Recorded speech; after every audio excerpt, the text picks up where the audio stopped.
बच्चों, यहाँ सामने आपको कुछ लोगों का समूह दिखाई दे रहा है और इस समूह में लोगों की अलग अलग विशेषताएं भी आपको नज़र आ रही होंगी। विशेषताएं किस प्रकार की? कुछ लोग जो हैं वो अधिक एज के हैं, कुछ बाल आयु वर्ग के हैं, कुछ यंग जनरेशन के हैं। इसी में हम धर्म के आधार पर भी विभिन्नता देख रहे हैं। कुछ हिंदू दिख रहे हैं, कुछ मुसलमान हैं, कुछ सिख नज़र आ रहे हैं हमको, और निवास स्थान के आधार पर भी यहाँ पर हमको भिन्नता देखने को मिल रही है। कुछ ग्रामीण परिवेश के लोग दिख रहे हैं तो कुछ नगरीय परिवेश के लोग।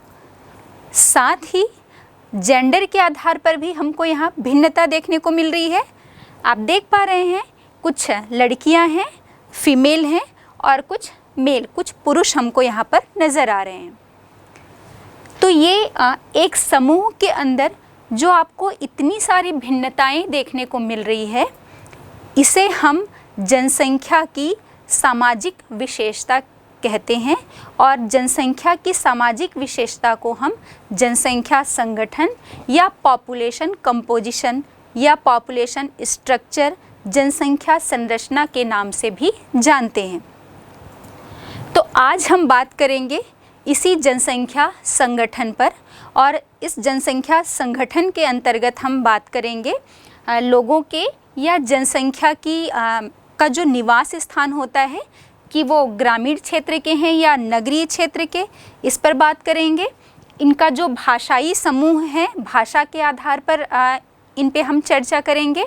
साथ ही धर्म के आधार पर, लिंग के अनुसार और इनकी आयु संरचना के विषय में हम आज बात करेंगे। तो सबसे पहले हम इनके निवास स्थान, ग्रामीण और नगरीय क्षेत्र पर निवास करने वाली जनसंख्या के आधार पर हम आज चर्चा करते हैं। बच्चों, हम सभी को पता है कि भारत जो है, हमारा भारत देश गांवों का देश है और भारतीय संस्कृति का आधार है।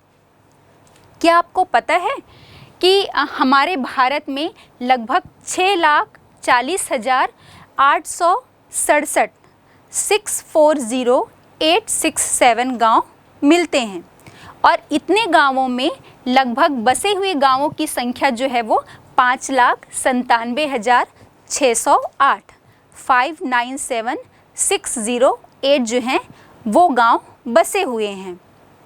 अब हम प्रतिशत की बात करते हैं कि ग्रामीण जनसंख्या का प्रतिशत कितना है और नगरीय जनसंख्या का कितना है। तो हम देखते हैं यहाँ पर ग्रामीण जनसंख्या लगभग 68.8% है और नगरीय जनसंख्या जो है वो 31.2% है। और आपके सामने ये जो तालिका नज़र आ रही है, उसमें आप देख सकते हैं कि लगातार जितनी भी जनगणनाएं अभी तक हमारे देश में हुई है, तो उसमें हम नगरीय जनसंख्या का जो प्रतिशत है उसमें लगातार उत्तरोत्तर वृद्धि की जो प्रवृत्ति है वो हमें नज़र आती है या वो हमें देखने को मिल रही है। तो भाई क्या कारण है? अभी हमने बात की थी कि गांव जो है वो तो हमारी भारतीय संस्कृति के आधार हैं। तो वो ऐसे कौन से कारण हैं जो नगरीय जनसंख्या के प्रतिशत में लगातार वृद्धि हो रही है और ग्रामीण जनसंख्या का जो प्रतिशत है उसमें हमें लगातार कमी देखने को मिल रही है?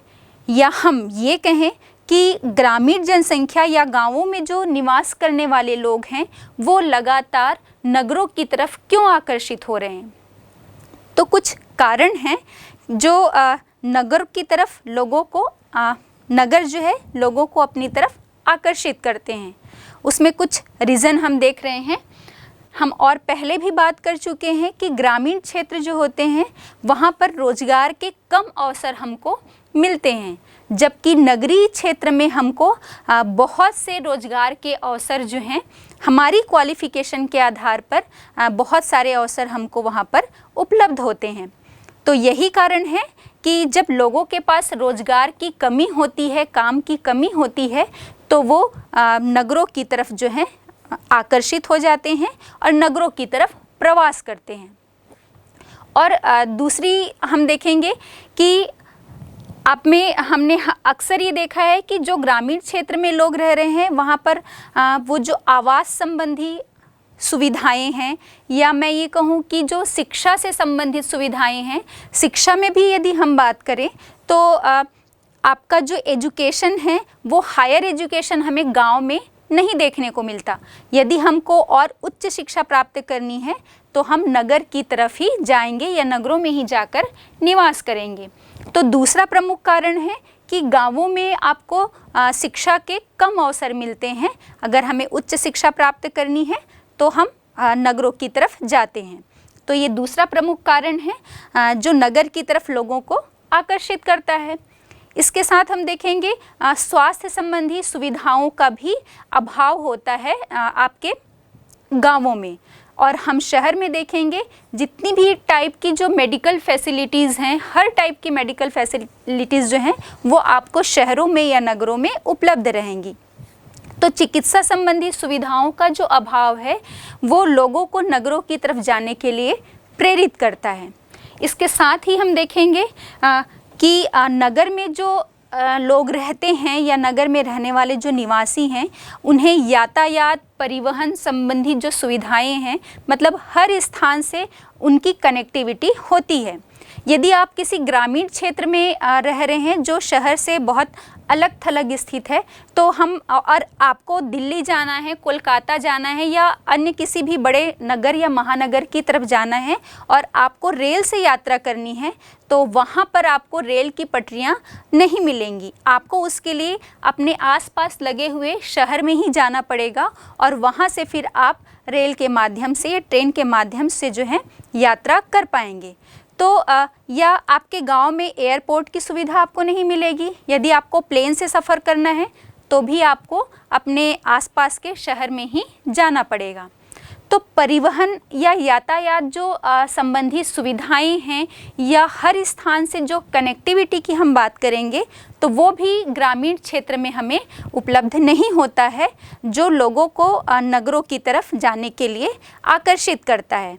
अभी हाल फिलहाल में हम देख रहे हैं कि इंटरनेट का जो यूज़ है वो बहुत अधिक बढ़ गया है और हम ये देखेंगे कि यदि हम ग्रामीण क्षेत्र में रह रहे हैं तो नेटवर्क वाली प्रॉब्लम जो है वो आती है और ये समस्या हमको शहर में देखने को नहीं मिलेगी।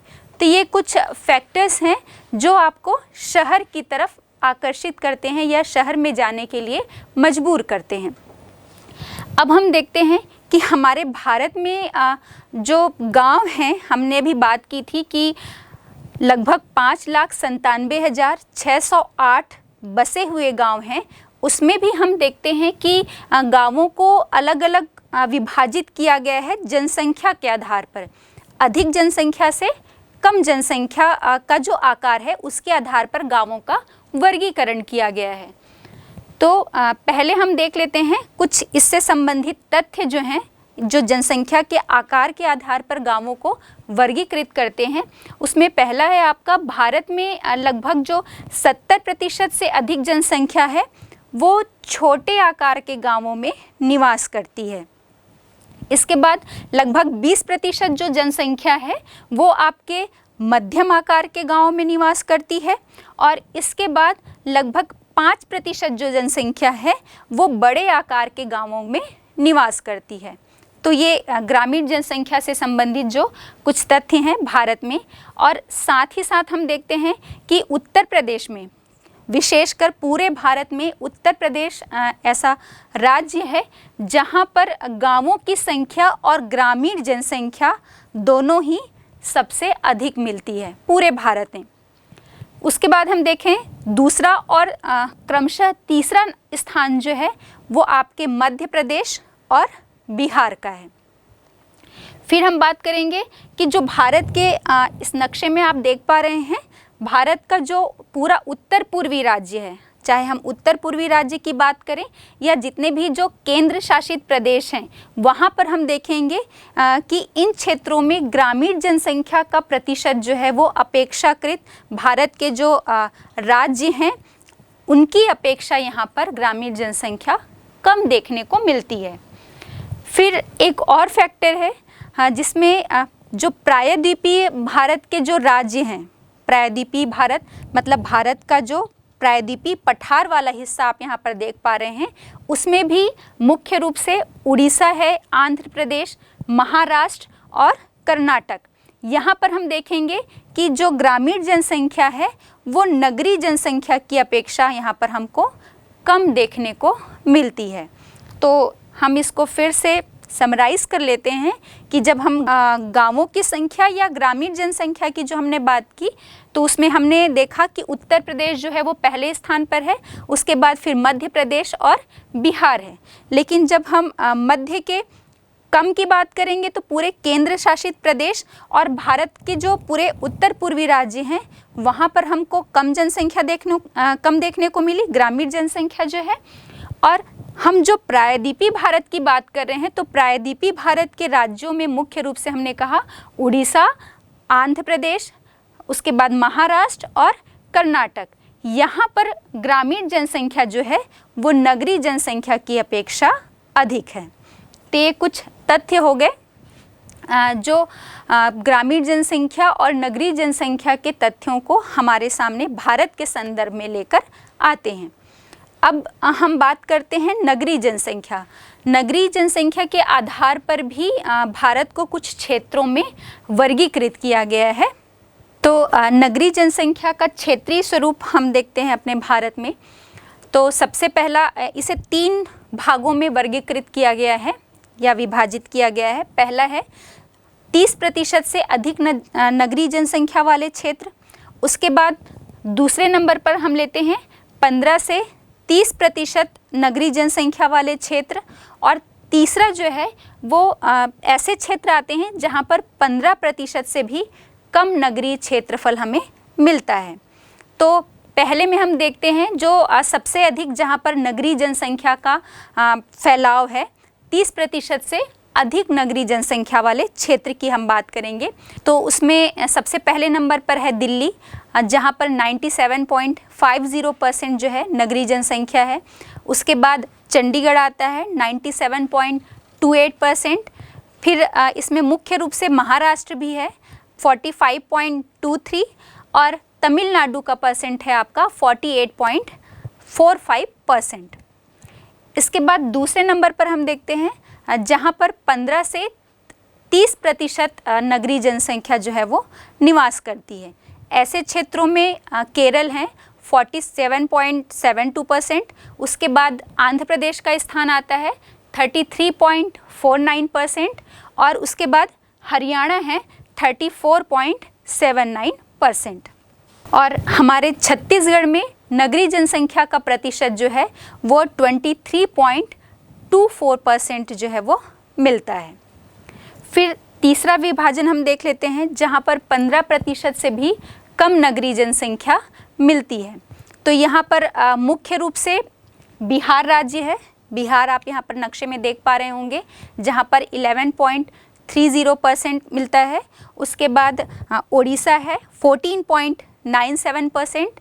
फिर सिक्किम है 11.10% और अरुणाचल प्रदेश में 20.4%। इसके अतिरिक्त हिमाचल प्रदेश भी है जो इस श्रेणी में आता है जहाँ पर 15% से कम नगरीय जनसंख्या हमको देखने को मिलती है।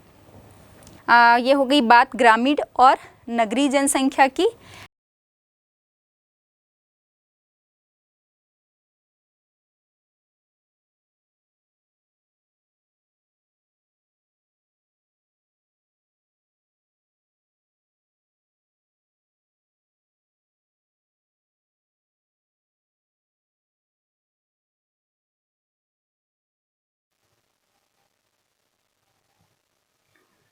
अब हम ग्रामीण और नगरीय जनसंख्या में अंतर देख लेते हैं।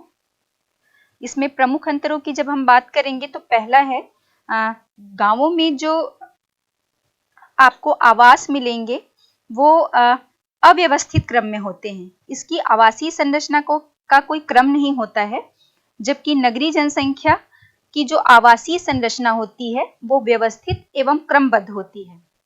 ग्रामीण जनसंख्या के लोग अधिकांशतः प्राथमिक व्यवसाय जैसे पशुपालन और मत्स्य व्यवसायों में लगे होते हैं। लेकिन नगरीय जनसंख्या की यदि हम बात करें तो वो मुख्य रूप से तृतीयक व्यवसाय जैसे नौकरी है, चिकित्सा का कोई क्षेत्र या किसी भी अन्य तृतीयक व्यवसाय वाले क्षेत्र में कार्य कर रहे होते हैं।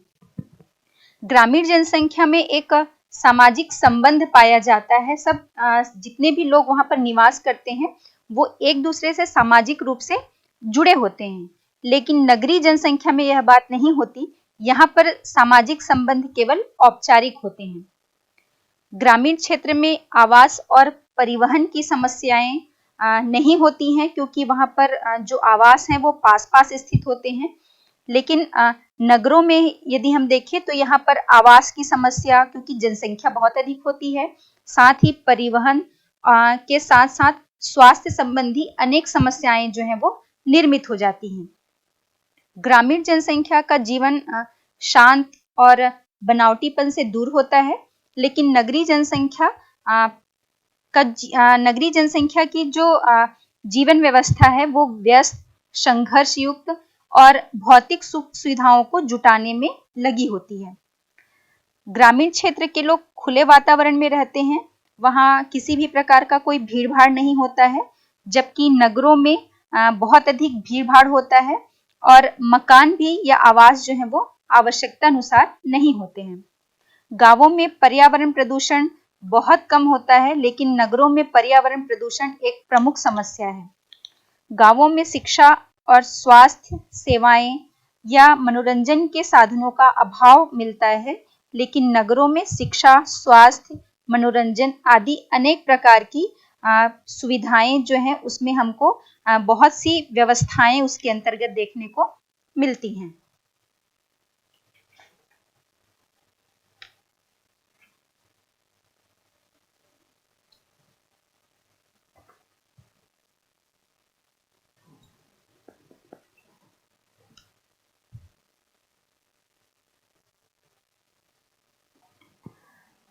भारत की जनसंख्या वृद्धि में क्षेत्रीय भिन्नता भी देखने को मिलती है।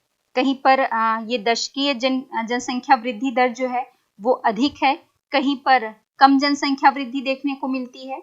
तो हम इनके वृद्धि दर के हिसाब से इन्हें दो वर्गों में विभाजित कर सकते हैं।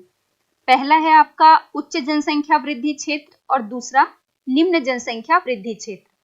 उच्च जनसंख्या वृद्धि क्षेत्र में भारत का जो पूरा उत्तरी क्षेत्र, उत्तर पश्चिम और मध्य क्षेत्र वाले जो राज्य हैं ये आते हैं, और इस वर्ग के अंतर्गत हम इन राज्यों को ले रहे हैं जहां पर लगभग 20 से 25% जनसंख्या वृद्धि दर पाई जाती है। और निम्न जनसंख्या वृद्धि दर जहां पर 20% से कम जनसंख्या वृद्धि मिल रही है, उन क्षेत्रों को हम निम्न जनसंख्या वृद्धि वाले क्षेत्र में रखते हैं। तो हम यहाँ पर देख रहे हैं, जैसा हम उत्तरी, उत्तर पश्चिम और मध्य क्षेत्र कह रहे हैं, तो आपका पूरा उत्तरी महाराष्ट्र, गुजरात, मध्य प्रदेश, राजस्थान का कुछ हिस्सा, ये पूरे जो राज्य हैं वो इसके अंतर्गत आते हैं। और जब हम निम्न जनसंख्या वृद्धि क्षेत्र की बात करें तो यहाँ पर एक बात हमको ध्यान देनी होगी, जो केरल है यहाँ पर सबसे कम वृद्धि दर देखने को मिल रहा है, जिसका प्रतिशत 9.4% है। इसके बाद कम वृद्धि वाले क्षेत्रों में क्रमशः जो है आपके कर्नाटक राज्य आ जाता है, आपका तमिलनाडु, आंध्र प्रदेश, ओडिशा, गोवा और पुदुचेरी। यहाँ पर इन राज्यों में 20% से भी कम जनसंख्या वृद्धि दर देखने को मिलती है।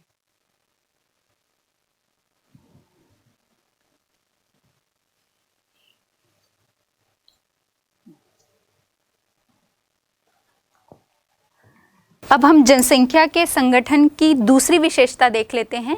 जब जो भाषा के आधार पर विभाजन किया जाता है या जनसंख्या में जो भाषाई समूह हैं उनकी हम बात करते हैं।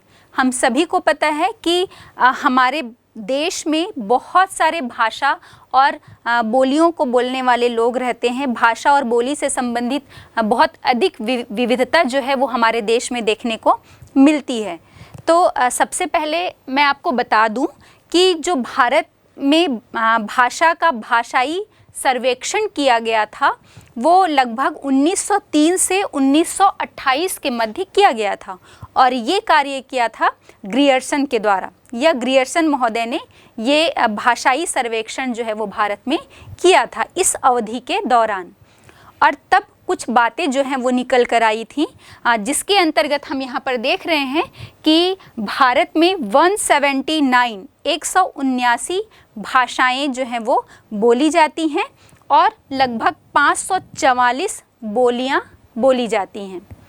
इसमें भी 179 जो भाषा की हम बात कर रहे हैं, लैंग्वेज की, उसमें संविधान के द्वारा जिनको मान्यता प्रदान की गई है, या हम ये कहें कि जो संविधान में अनुसूचित है, ऐसी कुल 22 भाषाएं हमारे भारत में बोली जाती हैं।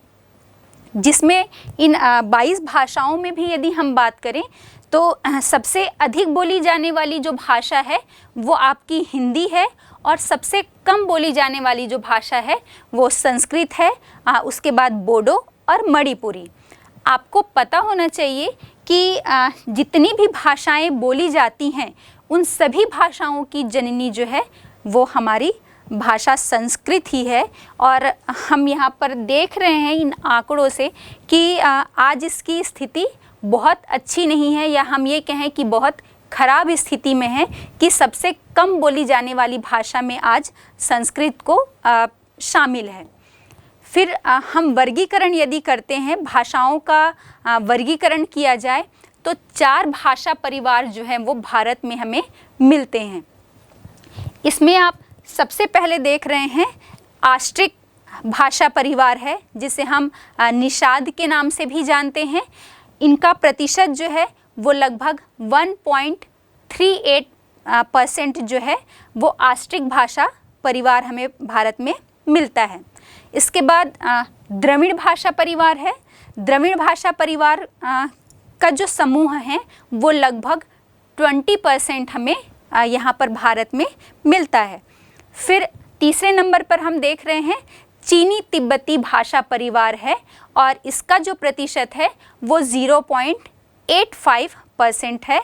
और इसके बाद हम देख रहे हैं भारतीय यूरोपीय भाषा परिवार, जिसे आर्य भाषा समूह या आर्य भाषा परिवार भी हम कहते हैं, और इसका प्रतिशत हमें सबसे अधिक देखने को मिल रहा है जो लगभग 73% मिलता है।